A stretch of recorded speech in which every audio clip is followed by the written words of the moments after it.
শিফুল আহমেদ। আমার বাড়ি রাজশাহী বিভাগে। বন্ধুগণ, আমি আমার জীবনের গল্পটা শুরু করার শুরুতে আপনাদেরকে আমার পরিবারের সম্বন্ধে জানিয়ে রাখি। আমার পরিবারে আমি আছি, আমার বাবা আছে, মা আছে, রয়েছে আমার দাদা দাদি সহ আমার বড় 4টা বোন। আমরা টোটাল 4 বোন 1 ভাই। আমাদের পরিবারটা রাজশাহী বিভাগ থেকে অনেক দূরের কোনো এক অজপাড়া গাঁয়ের এক নিম্ন মধ্যবিত্ত পরিবার।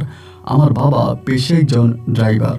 আমি খুব ছোটবেলা থেকে দেখে আসছি রাজধানী শহর ঢাকাতে আমার বাবা ড্রাইভিং করে এবং এই দিয়ে বাবা আমাদের পরিবারটা চালায়। যদিও আমার বাবার হালকা নেশাপানি করার একটা অভ্যাস ছিল, এটা নিয়ে আমাদের পরিবারে বাবার সঙ্গে অনেক ঝামেলা হতো। বিশেষ করে আমার মা ঢাকা থেকে বাবা যেদিন বাড়ি আসতো সেদিন বাবার সঙ্গে ঘুমাতো না। সে রাতে বাবা মায়ের মাঝে তুমুল পরিমাণে ঝগড়া হতো। এই জিনিসগুলো দেখতে দেখতে আমার শৈশবগুলো কাটতে থাকে। বাবা নেশাপানি করুক আর যাই করুক, পরিবারের প্রতি কিন্তু আমার বাবার অনেক টান ভালোবাসা ছিল। আমার বড় যে 4টা বোন ছিল, 4টা বোনকে বিয়ে দেওয়ার সম্পূর্ণ দায়িত্ব আমার বাবা একাই পালন করে। আমাদের বাড়ির পাশেই একটা দিঘি আছে, যে দিঘির নাম হচ্ছে কালী দিঘি। ছোটবেলা থেকে এই দিঘির সঙ্গে আমাদের উঠা বসা। কিন্তু বড় কথা হচ্ছে, বাড়ির পাশে দিঘি থাকার পরেও আমরা গোসল করার জন্য অদূরের পুকুরে যাইতাম অথবা ডোবায় গোসল করতাম। দিঘির পানি এত স্বচ্ছ পরিষ্কার থাকার পরেও আমরা কখনো দিঘিতে গোসল করতাম না, কেননা গুরুজনদের সম্পূর্ণ নিষেধ ছিল আমরা যাতে কোনোভাবে এই কালী দিঘির আশেপাশে না যাই। কথিত আছে কালী দিঘির পাড়েই রয়েছে একটা রাজবাড়ি, যদিও এটা এখন পরিত্যক্ত। অনেকেই বলে থাকে ওই রাজবাড়িতে যত আকাম কুকাম হতো, যত মানুষকে নির্মমভাবে হত্যা করা হতো, তাদেরকে নাকি এই কালী দিঘিতে ফেলে দেওয়া হতো। এবং ওই সময়টাতে কালী দিঘিতে ছিল ভয়ানক আকৃতির অনেক ধরনের ভয়ঙ্কর মাছ, যে মাছগুলো মানুষ খেত। সে সময়তে যখন কোনো মানুষকে রাজারা হত্যা করে এই দিঘিতে ফেলে দিত, মুহূর্তের মধ্যে সেই লাশটাকে ওই মাছগুলো খেয়ে ফেলতো। লোকেরা এখন বলা বলি করে, যখন রাজার বাড়ি বন্ধ হয়ে যায়, রাজ্য যখন নিভে যায়, সেই মুহূর্তে এই মাছগুলো আর কোনো খাবার পাচ্ছিল না। একটা সময় মাছগুলো দানবের রূপ নেয়। এরপর দেখা যায় এই দিঘির পাড়ে যদি কোনো মানুষ হাঁটা চলা করত, মাছগুলো তাদেরকে আকৃষ্ট করত এবং তারা একটা সময় ওই দিঘিতে ঝাঁপিয়ে পড়ত। এরপরে এই দিঘিতে থাকা দানব আকৃতির মাছগুলো সেই মানুষটাকে খেয়ে ফেলত। এমনটাই আমাদের গ্রামে প্রচলিত আছে, যার কারণে ভুলেও কেউ রাতের বেলা তো দূরের কথা, দিনের বেলায় এই দিঘির আশেপাশে যায় না। এবং সত্যি দিঘির মধ্যে এমন সব ভয়ানক মাছ রয়েছে যেগুলো যদি কোনোদিন আপনি দেখেন অজ্ঞান হয়ে যাবেন, কারণ এই মাছের চোখগুলো ছিল সম্পূর্ণ মানুষের মতো এবং সম্পূর্ণ মানুষ আকৃতির। এত ভয়ঙ্কর মাছগুলো ছিল। দিন যত সামনের দিকে বেরোচ্ছে, আমাদের গ্রামের মধ্যে এই কালী দিঘি নিয়ে বিভিন্ন ধরনের ঘটনা রটনা রটেই যাচ্ছে। শুধু তাই নয়, হিন্দু ধর্মের ভাই বোনেরা মাঝে মাঝে ওই কালী দিঘির পাড়ে পূজা দেওয়ার জন্য আসে। হিন্দুরা যখন পূজা দেয়, তখন আমাদের পাড়ার ছেলে মেয়েদেরকে ঘরবন্দি করে রাখা হয়, যাতে কোনোভাবে কেউ ঘরের বাইরে যেতে না পারে। পূজার ছলে অনেক মানুষকেই কালী দিঘিতে খেয়ে ফেলেছে, এরকম ঘটনা আছে। যার কারণে আমরা খুবই সাবধানতা অবলম্বন করতাম। এভাবে আমার দিন আর রাতগুলো কাটতে থাকে। যদিও কালী দিঘির পাড়টা দেখতে বেশ সুন্দর ছিল, বিশেষ করে পড়ন্ত গরমে আমরা যখন কালী দিঘির পাড়ে আশেপাশে যাইতাম, তখন শরীরটা একেবারে ঠান্ডা হয়ে যেত। অথবা কনকনে শীতের মধ্যে আমরা যখন এই কালী দিঘির পাড়ে গিয়ে দাঁড়াতাম, মুহূর্তের মধ্যে মনে হয় যেন শরীরটা গরম হয়ে গেছে। গ্রামের বৃদ্ধ মুরব্বীরা বলে যে কালী দিঘির এটাই হচ্ছে আসল রহস্য, এবং এই রহস্যে কালী দিঘি মানুষ টানতে থাকে। কারণ মানুষ যখন শীত পড়ে তখনও কালী দিঘির পাড়ে যায়, গরম পড়ে তখনও কালী দিঘির পাড়ে যায়, আর কালী দিঘি থেকে এক অন্যরকম আবহাওয়া মানুষের শরীরে আসে, যার কারণে মানুষ কালী দিঘিতে ইচ্ছে করেই পড়ে যায়। তো এইটা গ্রামের মানুষরা বলা বলি করে, যার জন্য আমরা ছোটোবেলা থেকে এই কালী দিঘিটাকে ইগনোর করে যেতাম।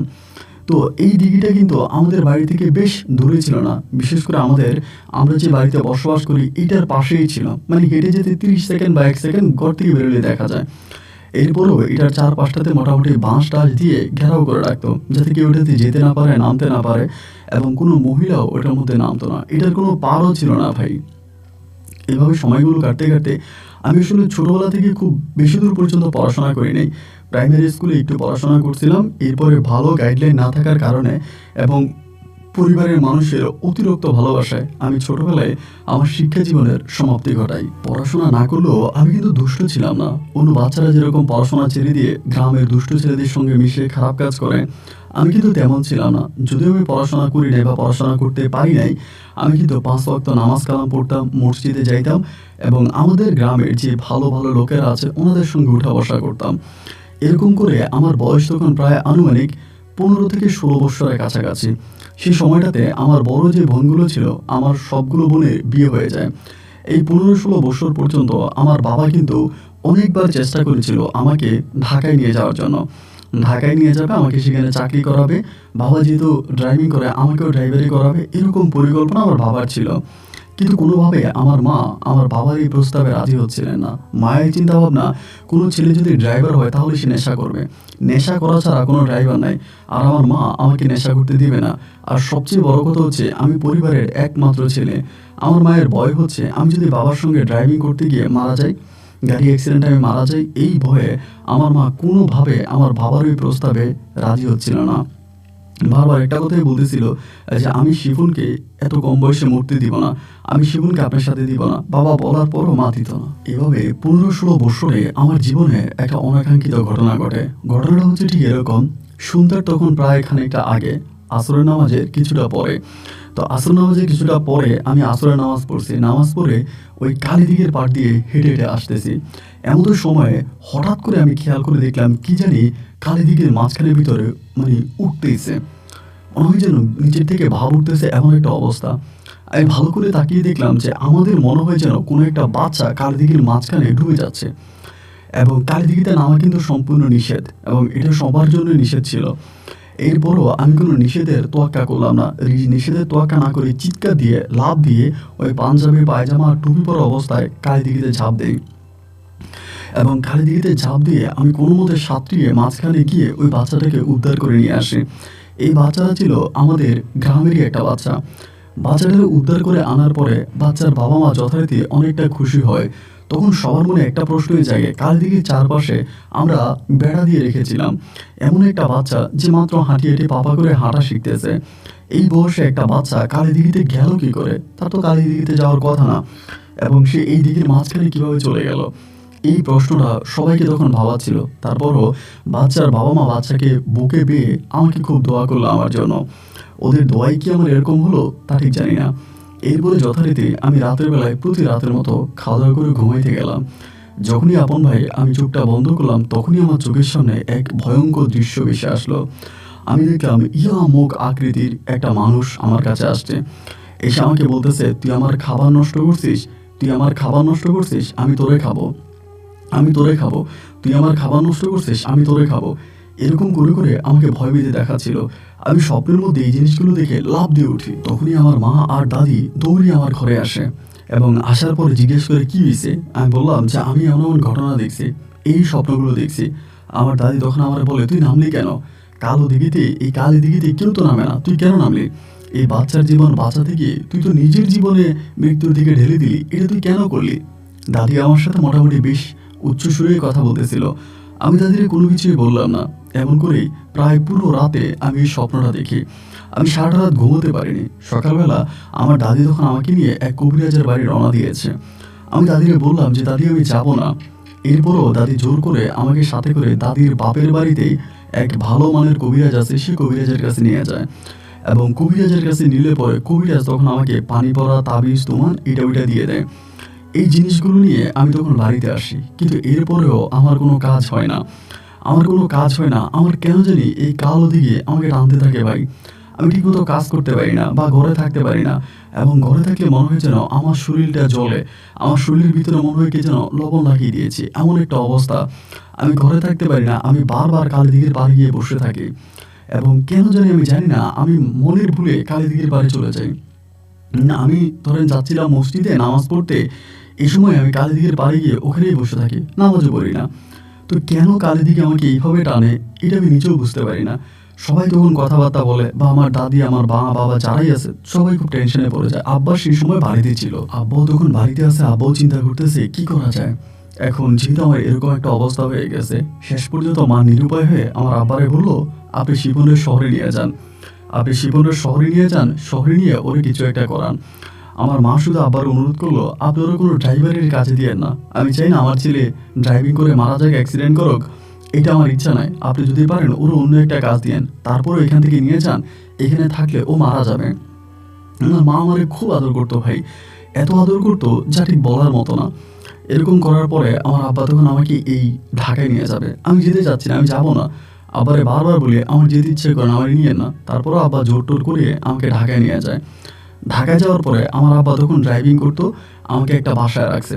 কয়েকদিন ধরে আমি বাসার মধ্যে ছিলাম।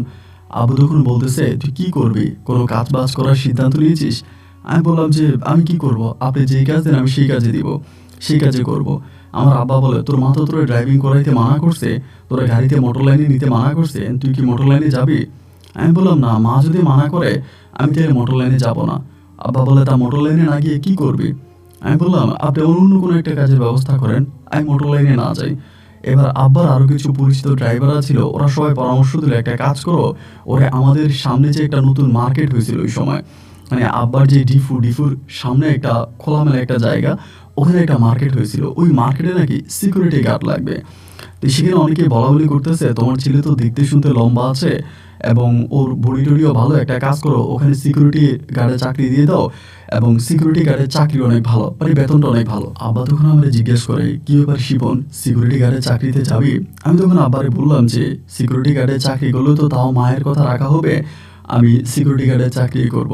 আমার মনে আছে আব্বা তখন দুঃখ করে বলতেছিল, হাই রে বোকা, মায়ের কথা শুনে নিজের জীবনটা নষ্ট করতেছিস। এই যে সিকিউরিটি গার্ডে চাকরি করবি, এটার কি কোনো ভবিষ্যৎ আছে? এই কাজে তো কোনো ভবিষ্যৎ নাই, এটার কোনো ভবিষ্যৎ নাই। তুই যদি আমার সাথে ড্রাইভিং করতি, একটা সময় হেল্পার থেকে ড্রাইভার হইতি, ভালো টাকা বেতন পাইতি, একটা ভালো ভবিষ্যৎ ছিল।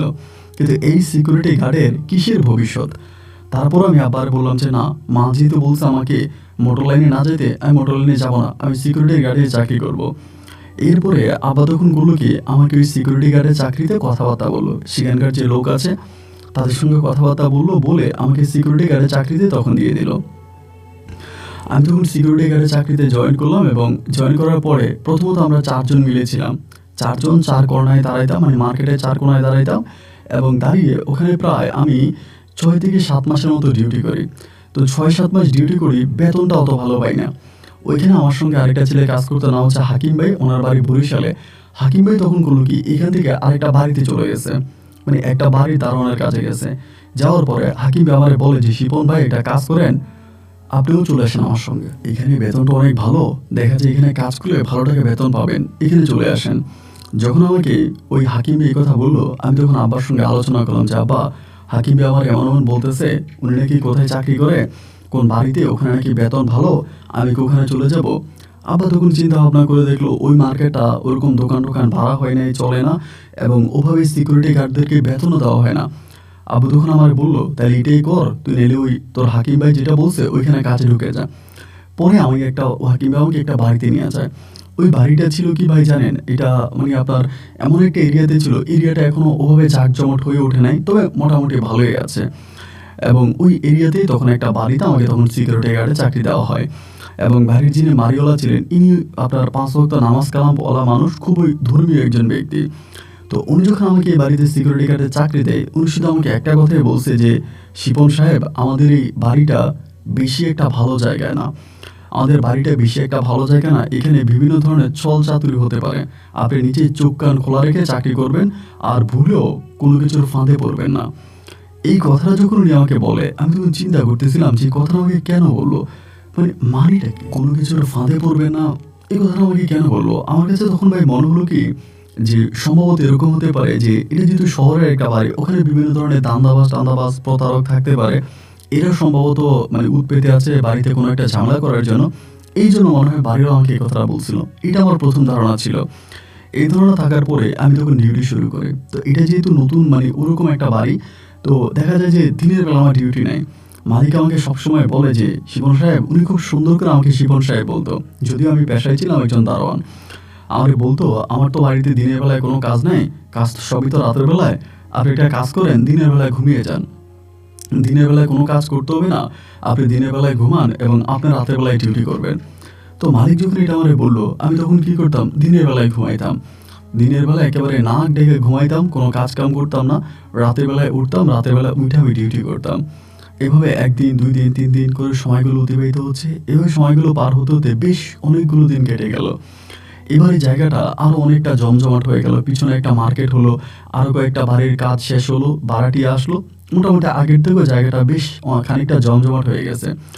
ওইরকম অবস্থার মধ্যে একদিন আমি হঠাৎ করে একটা জিনিস খেয়াল করলাম।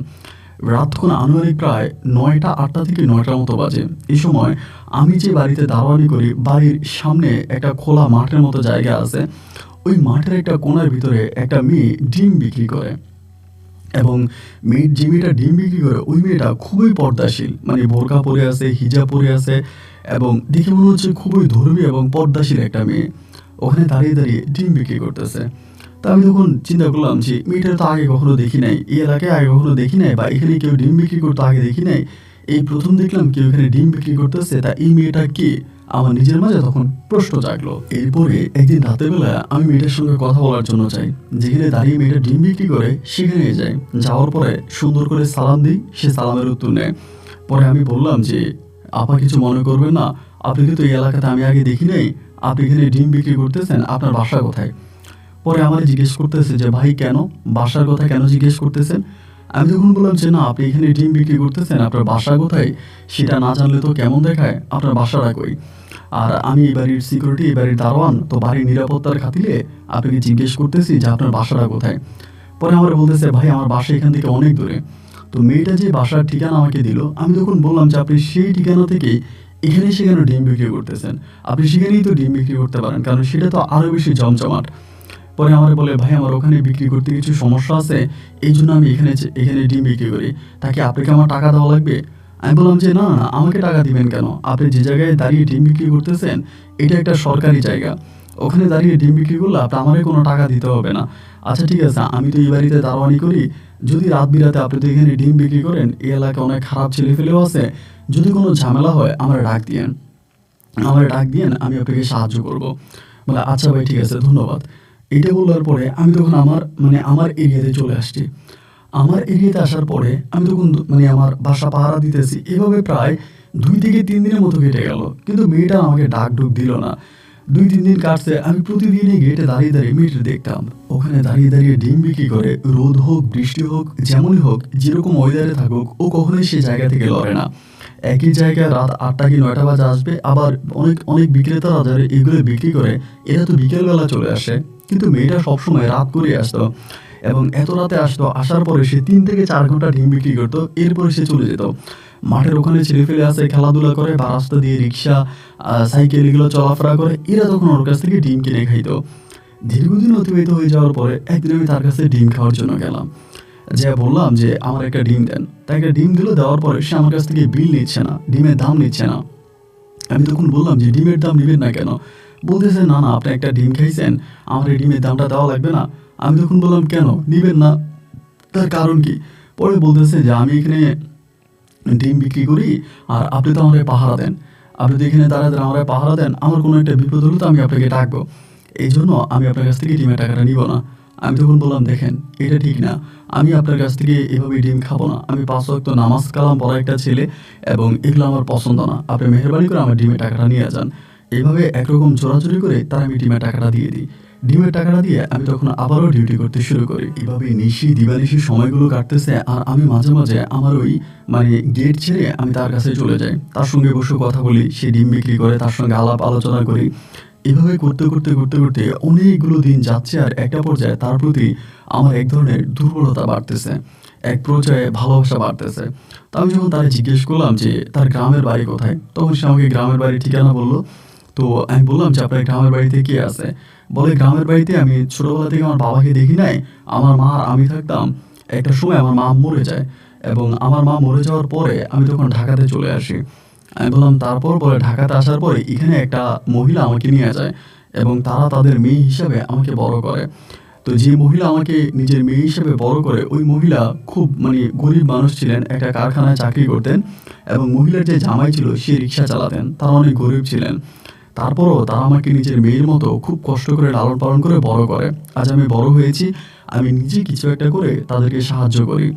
মেয়েটার এই কথাগুলো শোনার পরে আমার ভিতরে তখন খুব ভালো লাগা কাজ করলো, যে একটা মানুষ তার মানে পালিত বাবা মায়ের জন্য এতটা কষ্ট করতেছে।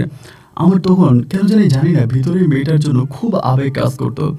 ধরেন মালিক মাঝে মাঝে আমার দুপুরবেলা ভালো কোনো খাবার খাইতে দিলে আমি সেখানটাতে রেখে দিতাম, বা আমি যদি তো বড় লোকের বাড়িতে ডিউটি করতাম, আমি ফল ফ্রুট এটা ওইটা অনেক কিছু পাইতাম। অনেক সময় দেখা যায় আমার মালিক আমার 1 কেজি 2 কেজি আপেল কমলা আঙ্গুর এটা ওইটা দিয়ে যেত খাওয়ার জন্য। তো আমি সেখান থেকে বেশ কিছু রেখে দিতাম ওই মেয়েটার জন্য, মানে খাদিজার জন্য। ওর নাম ছিল খাদিজা। তাই আমি আইনা করে দিতাম যে না, ও নিতে চাইতো না, আমি জোর করে দিতাম, তুমি নিয়ে যাও, তুমি খাইলে আমি খুশি হব। এভাবেই আপনার 1 দিন 2 দিন 3 দিন করে সময়গুলো যাইতেছে এবং তার প্রতি আমার আবেগ ভালোবাসা একটু একটু করে বেড়ে যাচ্ছে। মানে আমার এতটাই তাকে ভালো লাগতেছে যেটা আমি বলে বোঝাতে পারবো না। বিশেষ করে মেয়েটাও খুব পর্দাশীল ছিল, যথেষ্ট পর্দা করতো। মাঝে মাঝে ধরেন এশা নামাজের আজান যখন দিয়ে দিত, ও কী করতো, তার ডিমগুলো আমার কাছে জমা দিয়ে মানে একটা বাড়িতে চলে যেত, মানে একটা বাসায় চলে যেত নামাজ পড়ার জন্য। ওই বাসায় নামাজ পড়ে আবার এসে দাঁড়ায় দাঁড়ায় ডিম বিক্রি করতো। এই যে ধর্মের প্রতি একটা প্রেম ভালোবাসা আমি মেয়েটার দেখলাম, তখন থেকে মেয়েটার প্রতি আমার আরও টান বেড়ে গেল যে না, আসলেই মেয়েটা অনেক ভালো এবং সর্বদিক থেকেই ভালো। এই বিবেক বিবেচনা করে, এই চিন্তা করে একটা পর্যায়ে আমি নিজেই তারে বিবাহের প্রস্তাব দিলাম। যেহেতু এখানে আমার কেউ নাই, তার সঙ্গে আমি ওরকম অবৈধ প্রেম ভালোবাসাতে যেতেও চাই না। বৈধ লাইনে সে যদি আমাকে ভালোবাসে তাহলে আমি তাকে ভালোবাসবো বা আমি তাকে বিয়ে করব। তা আমি তখন তারে বললাম যে এমন এমন ঘটনা, আমার সম্বন্ধে তো তুমি সব কিছুই জানো, তোমার পর্দাশীল জীবন এবং তোমার সব কিছু আমার ভালো লেগেছে, আমি তোমাকে বিয়ে করতে চাই। আমি যখন তার বিয়ের প্রস্তাবটা দিলাম, ও কেমন জানি একটু বিগড়িয়ে গেছে। আগে তো আমার সঙ্গে কথা বলতো, আমার সাথে সম্পর্ক ভালো ছিল, সর্বদিকে বেশ বেটার ছিল। কিন্তু যখনই তার আমি বিয়ের কথাটা বললাম, ও খুব রাগ করে গেছে। মানে এখন আর আমার সঙ্গে কথা বলতে চায় না। আমি যখনই জোর করে তার সঙ্গে কথা বলতে যাই, ও আমাকে ইগনোর করে, মানে অবহেলা করে। তো এইটা কেন করতেছে তা আমি জানি না। এভাবে 1 দিন 2 দিন 3 দিন করে সময়গুলো পার হইতেছে। একটা পর্যায়ে ও যে বাড়িতে গিয়ে নামাজ পড়তো, ওই বাড়ির যে মহিলাটা ছিল, মানে যাদের বাসায় নামাজ পড়তো, ওই মহিলাটার একদিন আমি বললাম যে এমন এমন ঘটনা দেখেন, হয়তো এখানে ডিম বিক্রি করে আপনাদের বাড়িতে এসে মাঝে মাঝে নামাজ পড়ে, আপনাদের বাসায় এসে নামাজ পড়ে, ওরে আমার খুব ভালো লাগে। আমি ওর বিয়ের প্রস্তাব দিয়েছিলাম, কিন্তু আমাকে বিয়ে করতে চায় না এবং আমার পারিবারিক অবস্থাও তো অনেকটা ভালো। এই কথা বলার পরেই উনি তখন বললো যে আচ্ছা ঠিক আছে, ও তো এশার নামাজ পড়ার জন্য আসবে, আমি অথবা এশার নামাজ পড়তে আসলে আমি ওরে জিজ্ঞেস করব, তো তুমি তাইলে যাও। এই কথা বলে উনি বিদায় দিল। এশার নামাজে ওরে কি জিজ্ঞেস করছে না জিজ্ঞেস করছে আমি জানি না। এরপর থেকে ও আর এখানে ডিম বিক্রি করতে আসে না, আমি টোটালি আর এখানে ডিম বিক্রি করতে আসে না। এবং না আসার পরে আমি তখন খুব অবাক হয়ে গেলাম। আমি কিন্তু তার দেখি নাই, এই পর্যন্ত তার চেহারা দেখি নাই এবং শুধু তার চোখ দেখেছি, তার চেহারা কিন্তু দেখি না। ও খুবই পর্দা করে ডিম বিক্রি করতো। তো যখন আর এখানে আসে না, পরে আমি মহিলাটা জিজ্ঞেস করলাম, বলে সে তো আর এখানে আসে না। এবার আমি তার যে ঠিকানা আমাকে দিয়েছিল সেই ঠিকানা অনুযায়ী তারে খুঁজতে গেছিলাম এবং খুঁজতে যাওয়ার পরে আমি তার সত্যতা খুঁজে পাইলাম। সে যেমনটা বলেছে, তার বাবা রিক্সা চালায়, তার মা কারখানায় চাকরি করে, ঠিক এরকমই একটা গরিব ফ্যামিলিতে আমি তখন তারে পাইছি বলতে তার ফ্যামিলি পাইছি। পাওয়ার পরে তারা তখন তারে খুঁজে দিচ্ছে। তারে খুঁজে দেওয়ার পরে আমি তখন তার সঙ্গে কথা বললাম যে কি ব্যাপার, তুমি এখন ওইখানে ডিম বিক্রি করতে যাও না কেন? তুমি কি আমার কথায় রাগ করছো? আমার কথায় কষ্ট পাইছো? তুমি যদি আমার কথায় রাগ করো, কষ্ট পেয়ে থাকো, তাহলে আমি কথা দিতেছি আমি তোমাকে আর বিরক্ত করবো না, তুমি ওখানে চলো। তুমি আমার জন্য ওইখানে ডিম বিক্রি করা বন্ধ করে দিলা, এটা আমার নিজের কাছে অনেকটা খারাপ লেগেছে। তুমি যদি আমাকে বিয়ে করতে না চাও অথবা আমার সঙ্গে কথা বলতে না চাও, আমি ওয়াদা করলাম আমি তোমাকে বিরক্ত করব না, আমি তোমার সঙ্গে কথা বলার জন্য যাব না এবং তোমার সঙ্গে আমি কোনো কিছুতে সম্পর্কও জড়াবো না। তুমি চলো ওখানে ডিম বিক্রি করবা। তো মেয়ে বলে আচ্ছা ঠিক আছে আমি যাবো। এই কথাবার্তা বলার 2 থেকে 3 দিন পরে ও আবারও একই জায়গায় ডিম বিক্রি করার জন্য আসছে। এবার আর আমি তার সঙ্গে কথা বলি না, তারে দেখলে আরেক দিকে তাকায় থাকি এবং আমি আমার জায়গায় আমি মানে বসে থাকি, আমি তার সঙ্গে টোটালি কোনো কথা বলি না। এইভাবে প্রায় আরও কিছুদিন অতিবাহিত হয়ে গেল। আরও কিছুদিন কেটে যাওয়ার পরে একদিনও বিকেলবেলা বলতে রাতের বেলায় ডিম বিক্রি করার পরে ও আমার গেটে আসছে। গেটে 2টা ডিম নিয়ে আসছে। বিক্রি করার পর ওর কাছে অবশিষ্ট অনেক ডিম থাকতো, তো ওখান থেকে 2টা ডিম ও নিয়ে আসছে। আইনা বলে যে শিপন ভাই নেন ডিম খান। আমি তখন বললাম যে না আমি ডিম খাবো না। পরে বলতেছে আমার সাথে রাগ করছেন? আমি বললাম না আমি তো রাগ করি নাই। ও বলে আমি তো আপনার সাথে রাগ করছিলাম, কিন্তু আপনি যখন আমাকে ডাকছেন আমি কিন্তু আবার চলে আসছে আইসা আপনার এখানে আমি দোকান দিছি। তো এখন আপনি যদি ডিমটা না খান তাহলে আমি বুঝবো যে আপনি আমার উপর রাগ করে আছেন। যদি রাগ না করেন তাহলে ডিমটা খান। তাই আমি বললাম আচ্ছা ঠিক আছে দাও। পরে ডিমটা খাইছে। খাওয়ার পরে আমাকে বলে আপনি কি আমার সত্যি সত্যি বিয়ে করবেন? আমি বললাম যে হ্যাঁ আমি তো চাইছিলাম তোমারে বিয়ে করার জন্য, কিন্তু তুমি তো রাজি হইলে না। পরে বলে, দেখেন ঢাকা শহরে যারা দারোয়ানি চাকরি করে বা এরকম ছোটোখাটো কাজ করে এরা বেশিরভাগ ক্ষেত্রেই খারাপ হয়। এরা এক একজনে ৩, ৪টা, ৫টা করে বিয়ে করে। এদের কোনো বিয়ের কোনো ঠিক নেই, বউয়ের কোনো ঠিক নেই এবং ওরা একটু খারাপ টাইপের মানুষ। সো আমি আসলে চাচ্ছি না যে আমার জীবনটাকে আমি এভাবে নষ্ট করি। যার জন্য আমি আসলে আপনার কথা রাজি হয়ে বা আপনি আমাকে যে প্রস্তাব দিছেন ওই প্রস্তাব আমি প্রত্যাখ্যান করছি। কিন্তু ভাই এরপর আমি আপনাকে দেখলাম, যাচাই বাছাই করলাম এবং এলাকার লোকজনের সঙ্গে টুকিটাকি কথা বলে যেটা জানলাম, আপনি এই এলাকার সবচেয়ে ভালো একটা ছেলে। আপনি ৫ ওয়াক্ত নামাজ পড়েন, দিনের পথে চলেন এবং এই এলাকার যত মানুষ আছে তারা মোটামুটি সবাই আপনার প্রশংসা করছে। আচ্ছা ঠিক আছে, আপনি যদি এতটাই ভালো এবং সর্বদিক থেকে আপনি ঠিক আছেন, তাহলে আমি আপনাকে বিয়ে করার জন্য রাজি আছি। আপনি আপনার পরিবারের সাথে কথা বলেন কিভাবে বিয়ে করতে পারেন। আমি তখন ওর প্রস্তাব শুনে বেশ মাশাআল্লাহ অনেকটা খুশি হলাম। হওয়ার পরে আমি তখন আমার পরিবারের সঙ্গে কথা বলতে গেলাম, আমার মায়ের সঙ্গে, আমার বাবার সঙ্গে, দাদির সঙ্গে, সবার সঙ্গে। এরা সবাই তখন আমাকে না করে যে এরকম ঢাকা শহরে চিনি না জানি না এমন একটা মেয়ের আমি কেন বিয়ে করতে যাচ্ছি। আব্বা আম্মা আমাকে টোটালি রাজি না এবং আমার পরিবার কেউই তখন রাজি না। রাজি না হওয়ার পরে আমি রাজশাহী থেকে ফিরে এসে খাদিজার আবারও বললাম যে, খাদিজা, আমার পরিবার পরিজন তো এই বিয়েতে কেউ রাজি হচ্ছে না। আমি তাদেরকে যথেষ্ট বোঝানোর চেষ্টা করেছি, আমি আমার সাধ্যমতো বুঝিয়েছি, এরা আসলে কেউ আমাকে এইভাবে বিয়ে করাইতে রাজি না। এখন আমি কী করবো ঠিক বুঝতে পারতেছি না। তুমি কি আমার পরিবারের অমতে গিয়ে আমাকে বিয়ে করবা? এটা বলার পরে ও তখন একটু চুপ হয়ে গেছে। পরিবারের অমতে গিয়ে বিয়ে করার বলাতে একটু চুপ হয়ে গেছে। আমি তখন বললাম, দেখো আমি তোমাকে কোনোদিনও কষ্ট দিব না।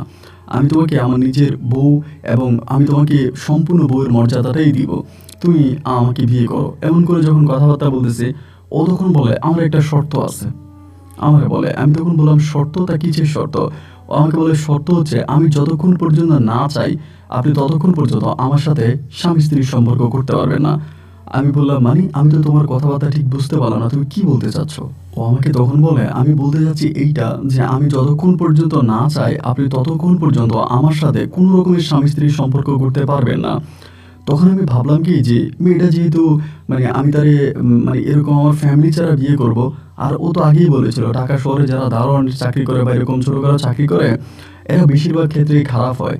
তো তার মানে হচ্ছে গিয়ে ও সম্ভবত ভাবতেছে যে আমি ওকে বিয়ে করব, বিয়ে করে ওর সঙ্গে শারীরিক সম্পর্ক করব, এরপর ওরে ছেড়ে দিব। এই চিন্তা ভাবনাটা মনে হয় ওর মাথায় আছে। এই জন্য মনে হয় ও আমারে এটা বলছে যে ও আমার সঙ্গে কোনো সম্পর্কে যেতে চায় না। এটা মানে ও আমাকে এই কারণে বলছে, আচ্ছা ঠিক আছে যাও, আমি তোমার প্রস্তাব মেনে নিলাম। তো ঠিক আছে, তুমি যদি না বলো তা আমি কোনোদিনও তোমার সাথে ওরকম কোনো সম্পর্কে যাব না।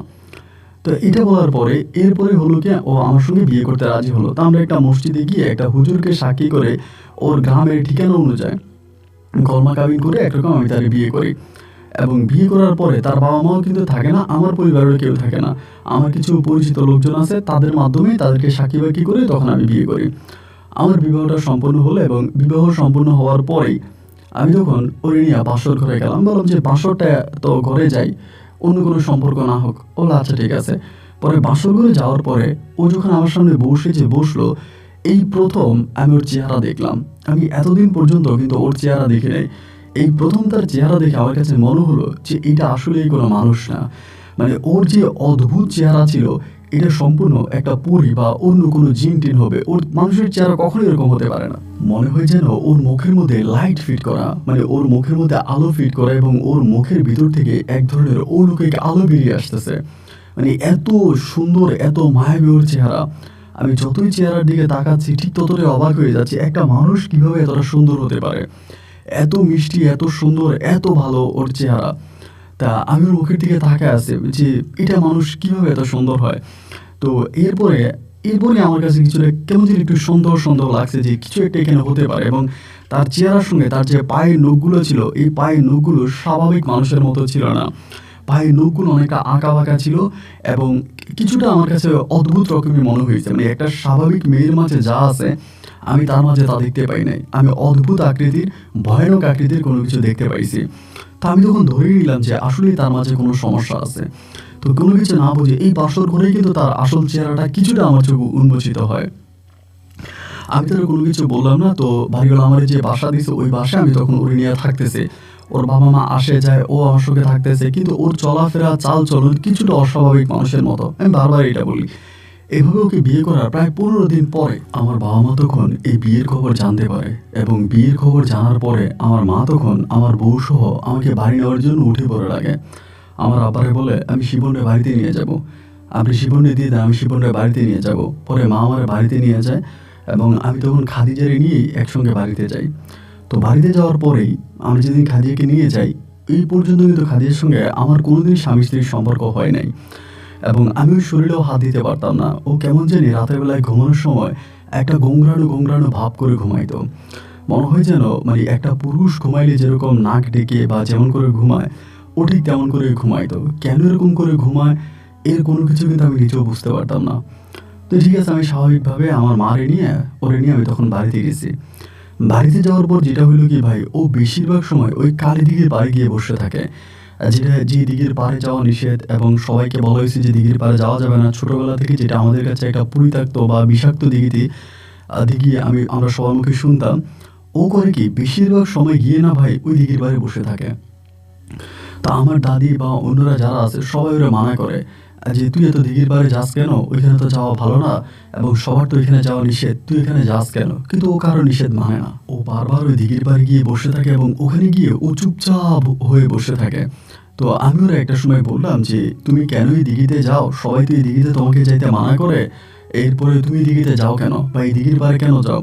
ও আমারে বলে, এই বাড়ির মধ্যে থাকলে আমার ভালো লাগে না, ওই দিঘির পাড়ে গেলে আমার কাছে কেমন জানি ভালো লাগে, আমার শরীরটা কেমনটা একটু ভালো লাগে। তো আমি তো শহরে বন্ধুরা বড় হয়েছি, আমি তো আসলে গ্রামে কখনো থাকি নাই, এই জন্য গ্রামে প্রথম আসছি, তো যার জন্য আমার কাছে এরকম লাগতেছে। আমি তখন বললাম যে এরকম লাগার কি আছে, তুমি না ওইখানে যাও না, তাও তাকে মানা করি, কিন্তু না আমার নিষেধ মানে না। আমার নিষেধ অমান্য করে ও বারবার ওইখানে গিয়ে বসে থাকে, ওইখানে গিয়ে বসে থাকে। একদিন দুপুরবেলা আমি আমার এলাকার কিছু পোলাপানের সাথে বাজারে বসে আছি, এমন সময় আমাদের গ্রামেরই একটা ছেলে হাসান নামের ওই যে আমার ডাকতেছে যে শিবন ভাই আপনার দাদি আপনার বাড়িতে যেতে বলছে। বাড়িতে গেছি পরে দেখি সবাই আমার বউ খাদিজার সাথে ঝগড়া করতেছে, বাড়ি খাদিজার সঙ্গে খারাপ ব্যবহার করতেছে। তা আমি দাদিরে বললাম, কি হয়েছে, তোমরা আমার বউর সঙ্গে এমন খারাপ ব্যবহার করতেছে কেন, কি হয়েছে। আমার দাদি বলে, তোর বউ ওই কালী দিঘিতে গোসল করছে। তোর বউ কালী দিঘিতে গোসল করলো কেন, ওই দিঘিতে নামলো কেন, ওই দিঘিতে নামো তো নিষেধ, ও নামলো কেন। তো দাদি যখন বলছে ও কালী দিঘিতে নামছে, তখন আমি খুব রাগ করলাম, ওর তো আমি দিঘির পাড়েই যাইতে মানা করছি, এখনো আমার নিষেধ অমান্য করে অলরেডি ওই দিঘিতে গোসল করে আসছে। আমার তখন ভাই খুব রাগ হয়েছে, এবং রাগ হওয়ার পরে আমি তখন রুমে গেলাম, এবং রুমে গিয়ে ওর সাথে প্রচুর রাগারাগি করলাম যে আমি তোমার এত করে নিষেধ করলাম, এত করে বললাম তুমি দিঘির আশেপাশে যাইবা না, আর তুমি কিনা সেই দিঘিতে গোসল করে আসছো, এই দিঘি সম্বন্ধে তোমার কোনো ধারণা আছে। তো আমার আর কোনো কিছুই বলে না, মানে আমি যে রাগারাগি করতেছি এগুলো কিছুই বলে না। তো সেই রাতে হলো কি, যে রাতে ও দিঘিতে গোসল করলো, সেই রাতের বেলায় ও কেমন জানি একটু বসে বসে কেমন জিগির করতেছে। আগে তো ওর মাঝে আমি অস্বাভাবিক কোনো কিছু দেখতে পাইলাম, বাট এখন দেখতেছি ও সম্পূর্ণভাবে মানে এক অন্যরকম জীবনযাপন শুরু করছে। বসে বসে জিগির আজকার করে, এবং কেমন জানি একটা অন্যরকম হয়ে গেছে। আমি তখন বুঝতে পারলাম, এবং সেই রাতের বেলায় আমি তখন উঠে আমার দাদিরে ডাক দিলাম যে দাদি উঠে আসো তো, তোমাদের বউ জানি কেমন কেমন করতেছে, ওই বসে বসে জিগির করতেছে, তবজি গুনতেছে, এর কারণকে আমি বুঝতেছি না। আমার দাদি তখন বললো যে কেন এরকম হয় কেন। দাদি তখন উঠে আসছে, আমার মা উঠে আসছে, আর আমার বড় বোনের দিন আমাদের বাড়ি ছিল, আমার বড় বোন আসছে। আসার পরে সবাই জিজ্ঞেস করতেছে ভাবি কি হয়েছে, আমার দাদি জিজ্ঞেস করে বোন কি হয়েছে, আমার মা কথা বলে কিন্তু কারোর সঙ্গে কথা বলে না। তখন আমরা বুঝতে পারতেছিলাম না যে এরকমটা রাতের বেলায় করতেছে কেন। এমন করতে করতে একটা সময় ফজরের আজান দিছে। ফজরের আজান দেওয়ার পরে আমার দুঃসম্পর্কে আরেক ঘরের দাদা গিয়ে তখন হুজুর ডেকে আনছে মসজিদ থেকে। হুজুর আনার পরে হুজুর দেখে বলতেছে ওর তো সমস্যা, আমরা একটা কাজ করেন, একটা ভালো কবিরাজ নিয়ে আসেন, আমার দ্বারা সম্ভব না, একটা ভালো কবিরাজ আনেন। তখন আমাদের এলাকা থেকেই বেশ খানিকটা দূরে একটা কবিরাজ বাড়ি আছে, ওইখান থেকে তখন একটা কবিরাজ আনা হয়। কবিরাজ আনার পরে কবিরাজ তখন বলতেছে ওর টুপিতে আগেই খারাপ কিছু আছে, আচ্ছা ঠিক আছে, তো তাবিজ তোমার পানি পরা দেওয়া যায়। এখন তাবিজ দিলে পরে ও তাবিজ পরে না, ওর যে কবিরাজ তাবিজ দিয়ে গেছে ওই তাবিজ পরে না, তাবিজ ও শরীরে তাবিজ রাখতেই পারে না, তাবিজ খুলে ফেলে এবং তাবিজ খুলে ফেলাই দেয়। আমি বলি যে খাদিজা তুমি তাবিজ পড়ো না কেন, ও তাবিজ পরে না। আর বিয়ে করলাম আজকে এত মাস হয়ে গেল, ওর সঙ্গে আমার কোনো রকমের স্বামী স্ত্রীর সম্পর্ক হয় নাই।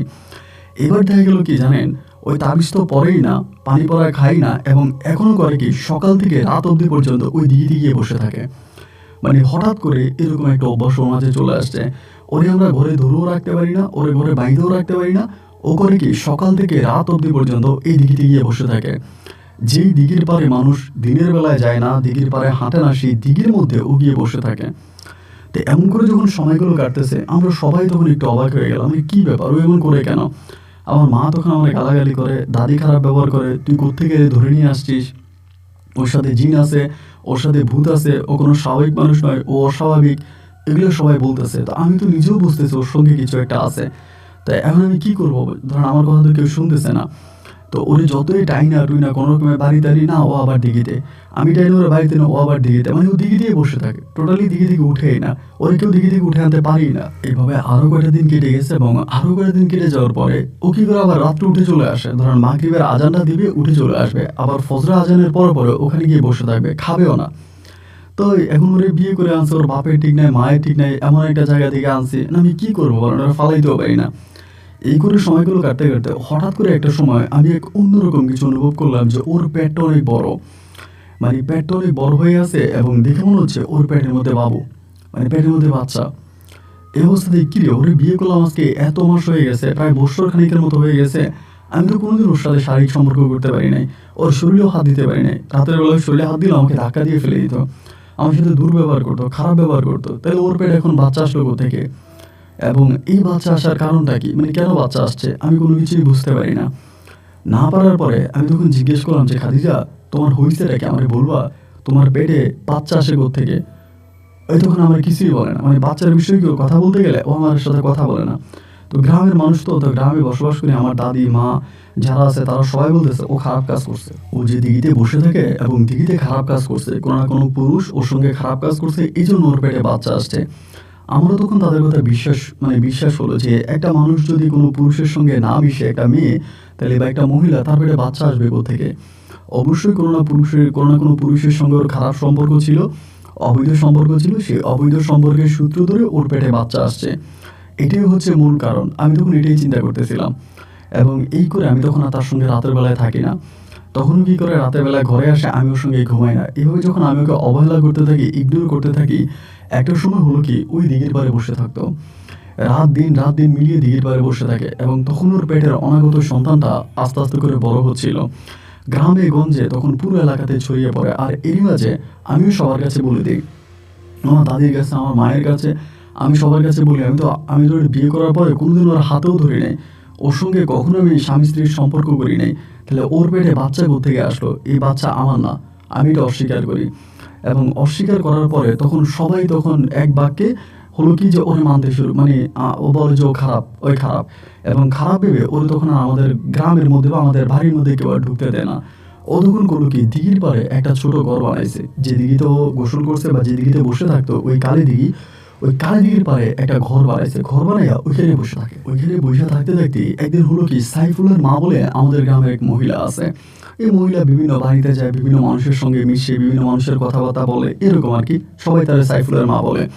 তা এই মহিলা তখন করলো কি, একদিন হলো কি, আমাদের মানে এই মহিলা পুরো গ্রামে হেঁটে হেঁটে বলতেছে, আমার বউ যে খাদিজা, খাদিজার সঙ্গে নাকি কোন হুজুর আছে, বলে যে খাদিজার সঙ্গে হুজুর আছে, যে কোনো মানুষ যে কোনো সমস্যায় খাদিজার কাছে গেলে সঙ্গে সঙ্গে সেই সমস্যার সমাধান হয়। এবার একে একে করছে কি, সব মানুষেরা খাদিজার কাছে যাইতো, মানে আমাদের গ্রামের হিন্দু মুসলিম মিলিয়ে সমস্ত মানুষ যে কোনো সমস্যা হলে ওর কাছে যেত, ওনাকে পানি পড়া দিত, এবং ও পানি পড়া দিলে ওর পানি পড়া খেয়েই সাথে সাথে মানুষ সুস্থ হয়ে যেত, মানে ভালো হয়ে যেত। কিরে, পানি পড়া দিলে অসুস্থ মানুষ যে বিছানা থেকে উঠতে পারে না, এমন মানুষ, রুগীলা মানুষ, সে পর্যন্ত উঠে দাঁড়ায় যায়, সে পর্যন্ত উঠে হাঁটা চলা করে।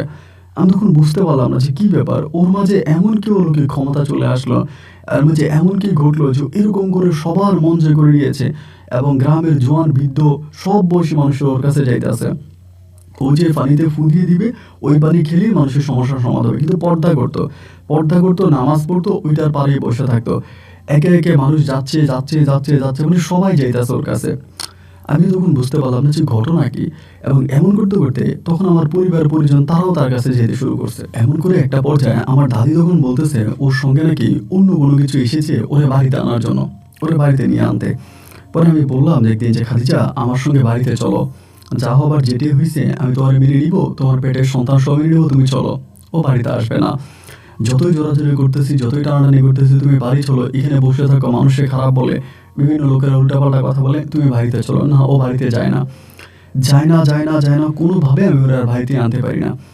এইভাবে দিন রাতগুলো কাটতে কাটতে একটা পর্যায়ে হলো কি, তখন এই এলাকার মানুষরা ওরে নিয়ে এতটা আলোলে ধরলে শুরু করছে, ওর নামে উরুস করতে শুরু করছে, ওর নামে মাহফিল করতে শুরু করছে। এবং ওই যে জায়গাটায় বসে, ওই জায়গাটা চারপাশে মানে আপনার লাল কাপড় দিয়ে, একদম লাল গালিচা দিয়ে এক অন্যরকম মানে সম্বন্ধনা ওকে জানাইতেছে, মানে যেটা আমার কল্পনাকেও হার মানাইতেছে। আর টাকা পয়সা ওর এখানে কোনো কিছুর অভাব নাই। আমাদের এলাকার চেয়ারম্যান মেম্বার থেকে শুরু করে অন্য এলাকার যত বড় বড় লোকেরা আছে সবাই ওর কাছে আসে, এবং ও যেটা বলবে সেটাই। ও যে পানি পাড়া দিবে ওই পানি পাড়াতে কাজ হবে। আপনি ইলেকশন করবেন না, পানি পাড়া দিলে পাশ করবেন। পরীক্ষা দিবেন, পানি পাড়া দিবে পাশ করবেন।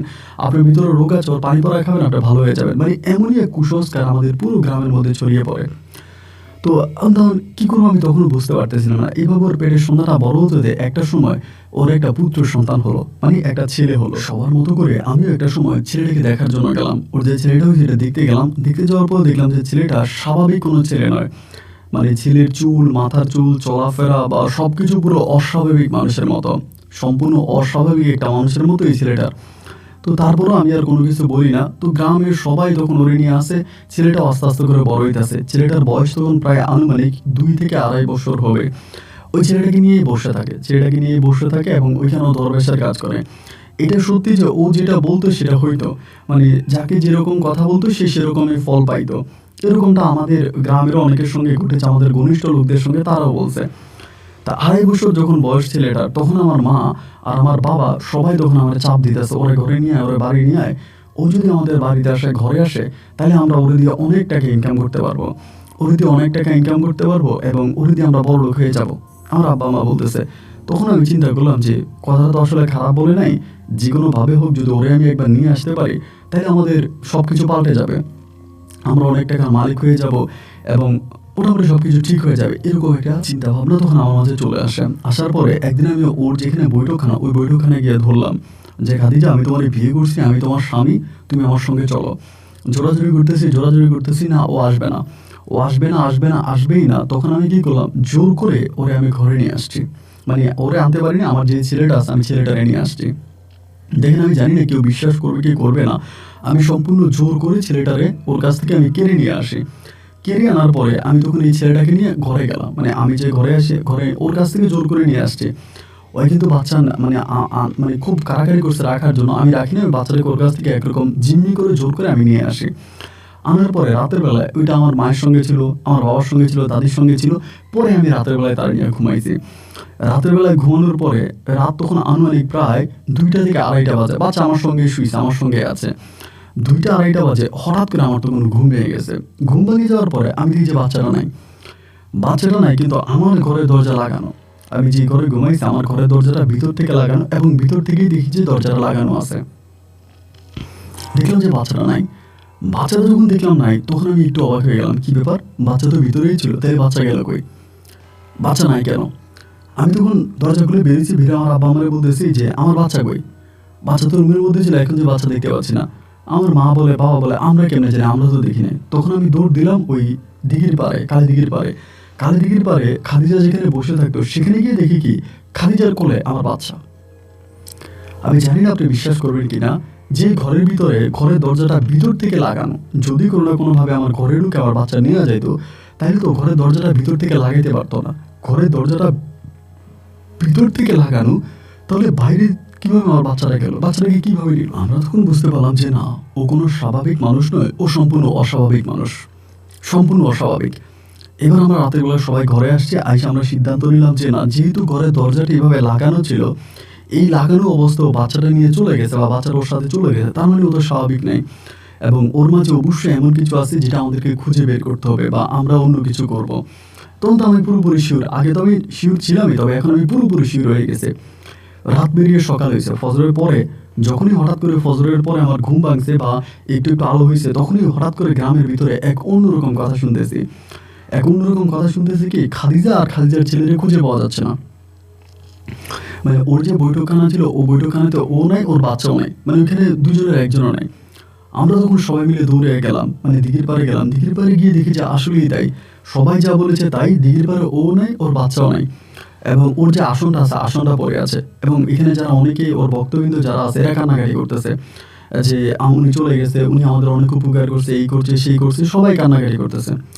আমি তখন বুঝতে পারলাম না যে কী ব্যাপার, ও কোথায় চলে গেল, কালকে রাতে এরকম একটা ঘটনা ঘটলো এবং আজকের মধ্যে ও তাইলে কই গেছে, কোন জায়গায় গেছে আমি জানি না। এই আমি ওরা খুঁজতেছি পাগল হয়ে খুঁজতেছি এই জায়গায়, মানে বিভিন্ন জায়গায় খবর লাগায় লোক লাগায় রাখছি, কিন্তু কোথাও ওর কোনো সন্ধান পাওয়া যাচ্ছে না। মানে কেউই বলতেছে না ওরা, ও যে কোন জায়গায় আছে এটা কেউই বলতে পারে না।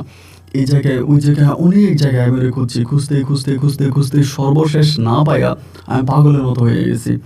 যে কেন জানি না ওর প্রতি, তখন ওর হারিয়ে যাওয়ার পর ওর প্রতি আমার আবেগ ভালোবাসা আরও বেশি বাড়তে শুরু করছে। এরকম করতে অনেক দিন পরে আমি একটা কবিরাজের সন্ধান পাই চট্টগ্রামে একজন কবিরাজের সন্ধান পাই। সন্ধান পাওয়ার পরে আমি সেই কবিরাজটার কাছে যাই, আমাদের এলাকার একজন লোকের মাধ্যমে পাই।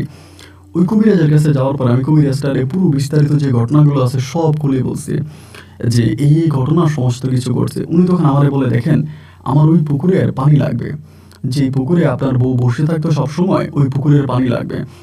আমি তখন করলাম কি, চট্টগ্রাম থেকে আবার রাজশাহীতে আমি আসি, এই পুকুরের পানি নিয়ে যাই।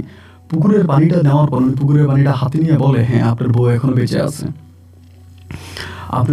বেঁচে আছে, আপনার সন্তানটা এখনো আছে।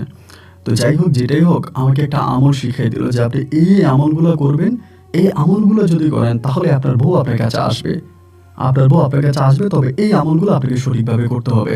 আমি বললাম ঠিক আছে, আমি আমলগুলো করব।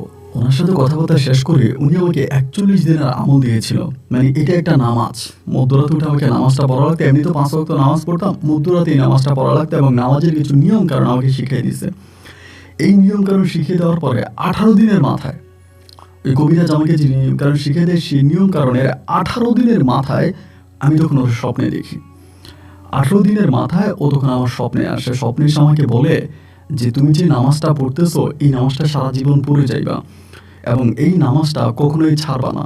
আমি আছি, আমি ভালো আছি, তুমি আমাকে নিয়ে টেনশন করো না। আমি তখন বললাম যে আমি তোমারে দেখতে চাই। মানে আমি স্বপ্নের মধ্যে তারে বলতেছি, স্বপ্ন হলেও আমার কাছে মনে হয় এটা আমার জীবনে সত্যি ছিল। আমি তখন সম্পূর্ণ জ্ঞান অবস্থায় ছিলাম।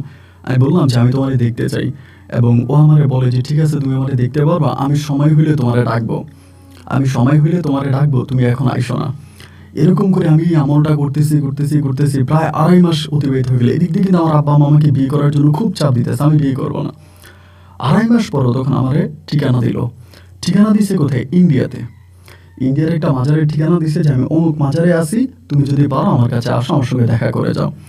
তো মাজারের ঠিকানাটা স্বপ্নে সে আমাকে বলে গেছে, সম্পূর্ণ স্বপ্নে বলে যাওয়ার পরে আমি তখন করলাম কি, তাহলে আমি সেই মাজারে যাব। আমি যাওয়ার জন্য প্রস্তুতি নিলাম, ভিসা টিকিট সব কিছু ঠিকঠাক করলাম করে আমি তখন ইন্ডিয়াতে সেই মাজারে গেলাম এবং মাজারে যাওয়ার পরে ওর সঙ্গে আমার এই মাজারের ভিতরে দেখা হইল। ও ঠিক যেভাবে আমাকে স্বপ্নে বলেছিল ভাই, সেম একইভাবে একই জায়গায় ওর সঙ্গে আমার দেখা। মাজারের সামনে একটা জায়গার ভিতরে বাচ্চাকে নিয়ে বসে ও ভিক্ষা করতেছে, মানে টোটালি অন্য মানুষদের সঙ্গে ভিক্ষা করতেছে। এই অবস্থার মধ্যে আমি তার যখন দেখলাম যে সে ভিক্ষা করে, আমি বললাম যে তুমি ভিক্ষা করতেছ, এর কারণটা কি, এই জায়গার মধ্যে সে ভিক্ষা কেন করতেছ? ও তখন হাসে, খুব ভালো, একদম সুস্থ সবল, একদম পর্দা করে ভিক্ষা করতেছে। ওরা আমার স্বপ্নের মধ্যে যেভাবে বলছে আমি অমুক জায়গায় থাকবো, ঠিক ওই অমুক জায়গায় পাইছি। পরে আমি বললাম যে খাদিজা, আমার সঙ্গে তুমি চলো, আমার বাড়িতে চলো, তুমি এভাবে থাইকো না, এটা ভালো দেখে না, তুমি আমার সঙ্গে চলো, তুমি সংসার করো। ও বলে আমি সংসার ধর্মের অনেক ঊর্ধ্বে চলে গেছি, আমি কারোর সাথে সংসার করতে পারবো না। আর তোমার একটা কথা বলি, তুমি যে মনে করো আমার এই সন্তানটা অবৈধ, আমার এই সন্তানটা অবৈধ না, আমার এই সন্তানটা বৈধ। আমি তখন বললাম কিভাবে বৈধ? বলে এটা তোমার সন্তান। আমি বললাম আমার সন্তান, তো আমি যদি তোমার সাথে শারীরিক সম্পর্ক না করি তা আমার সন্তান কিভাবে আসলো? ও বলে তুমি আমার সাথে শারীরিক সম্পর্ক করেছো, কিন্তু সে সময় তোমার হিতাহিত জ্ঞান ছিল না। আমি তখন বললাম খাদিজা তুমি আমার সঙ্গে চলো, আমি তোমারে আমার কাছে নিয়ে যাবো, আমার সঙ্গে আমি তোমাকে রাখবো। খাদিজা তুমি আমার সঙ্গে চলো। খুব জোরাজোরি করতেছে, ও যাবে না গিয়ে শেষমেশ আমারে বলে যে তোমার একটা জিনিস দেই, আমি তোমার পরিবারে গিয়েছি, তোমার পরিবারে ছিলাম, তুমি খুব অভাবে আছো এবং খুব কষ্টে তোমাদের জীবন কাটতেছে, আমি তোমাকে একটা জিনিস দিতেছি, এই জিনিসটা তুমি সঙ্গে করে নিয়ে যাও এবং এইটা ব্যবহারের নিয়ম আমাকে শিখিয়ে দিয়েছে যে এইভাবে ব্যবহার করবা, এটা তুমি সাথে করে নিয়ে যাও, তোমার জীবন পাল্টে যাবে। তো আমাকে তখন বললাম যে এটা আমার প্রয়োজনে, তুমি চলো না, ও যাবে না। এবং তখন আমাকে জিনিসটা দেওয়ার পর আমাকে বললো যে তুমি আর আমার খুঁজতে আইসো না, বা যে আমলটা করতেছো এই আমলটা বন্ধ করে এই আমলটা করে যাও, কিন্তু আমারে আর খুঁজতে আইসো না। আর আমারে খুঁজলে তুমি আমার পাইবা না, তুমি একটা বিয়ে শাদী করো, তুমি একটা সংসার করো এবং এই জিনিসটা এভাবে ব্যবহার করবা। তো ওর কাছ থেকে ওই জিনিসটা নিলাম, নেওয়ার পর ওকে আবারও আনার চেষ্টা করছে, ও আসে নাই। দেন আমি তখন আবারও ফিরে আমার বাংলাদেশে আমি চলে আসি। আসার পরও আমাকে যে জিনিসটা দিল ওটা আমি ব্যবহার করতে শুরু করলাম। ব্যবহার করতে করতে করতে করতে আলহামদুলিল্লাহ মানে আমার জীবনে এতটাই পরিবর্তন আসছে, মানে আমি এতটাই পরিবর্তিত হয়েছি যে বর্তমানে আপনার অশেষ রহমতে রাজশাহীতে আমি বাড়ি বানাইছি, ঢাকাতে আমার বাড়ি আছে, এবং আমি প্রতি বছরে হজ পালন করতে চাই। আমার নিজের একটা মাদ্রাসা আছে, মসজিদ বানিয়েছি, এবং প্রচুর পরিমাণের মানুষকে আমি সাহায্য সহযোগিতা করি। এবং এর কারণ একটাই, তো ওর নিষেধ আছে যে আমাকে যে জিনিসটা দিয়েছে এটার ব্যাখ্যা করা, এটা ওর নিষেধ আছে, তাই আমি এটা আপনাকে ব্যাখ্যা করতে পারলাম না, তোমাকে একটা জিনিস দিয়েছে। তো এরপরে আমি আবার ওরে খোঁজার জন্য বেশ কয়েকবার ইন্ডিয়ার সে মাজারটাতে গিয়েছিলাম, যে মাজারের সামনে বসে থাকতো আমার বাচ্চাকে নিয়ে। আমি সেই মাজারের সামনে ওরে আর পাই নাই। এবং আজকে প্রায় বহু বছর হয়ে গেছে, আমার বর্তমান বয়স অনেক, আমি প্রায় বৃদ্ধ হয়ে গেছি, এবং আজ পর্যন্ত আমি আমার খাদিজা বা আমার সন্তান তাদের কোনো অস্তিত্ব পাইনি। পরে আমি আবার বিয়ে করি, এবং বর্তমানে আমার 3 মেয়ে 2 ছেলে আছে। তারাও মোটামুটি বড় হয়ে গেছে, সবাই প্রাপ্তবয়স্ক। এবং আজকের এই দিন পর্যন্ত আমি খাদিজাকে অনেক মিস করি। এবং আমি আমাদের যে দিঘি আছে কালী দিঘি, এখন কালী দিঘির পাড়ে একটা বিশাল মন্দির হয়েছে, হিন্দুরা পূজা করে, এরা যায় এখানে। এবং এখনও কালী দিঘিটা ঠিক আগের মতোই আছে, কিন্তু এই যে একটা নিয়ম নীতি ছিল দিঘিতে নামা যাবে না, দিঘি খেয়ে ফেলবে, দিঘি নিয়ে যাবে, এই নিয়ম নীতিগুলোর বাড়ি এখন আর নাই। তবে দিঘিটা এখনও ঠিক আগের মতোই রয়েছে। এবং সবচেয়ে বড় চমক হচ্ছে দিঘির একবারে মন্দির রয়েছে, এবং দিঘির অন্য পারে আমি একটা মসজিদও নির্মাণ করেছি। একইভাবে মন্দিরে ঘণ্টাও বাজে, মসজিদে আজানও হয়। এবং এই দিঘিটাই মনে হয় বাংলাদেশের বুকে আমার দৃষ্টিতে সবচেয়ে অন্যরকম এক দিঘি।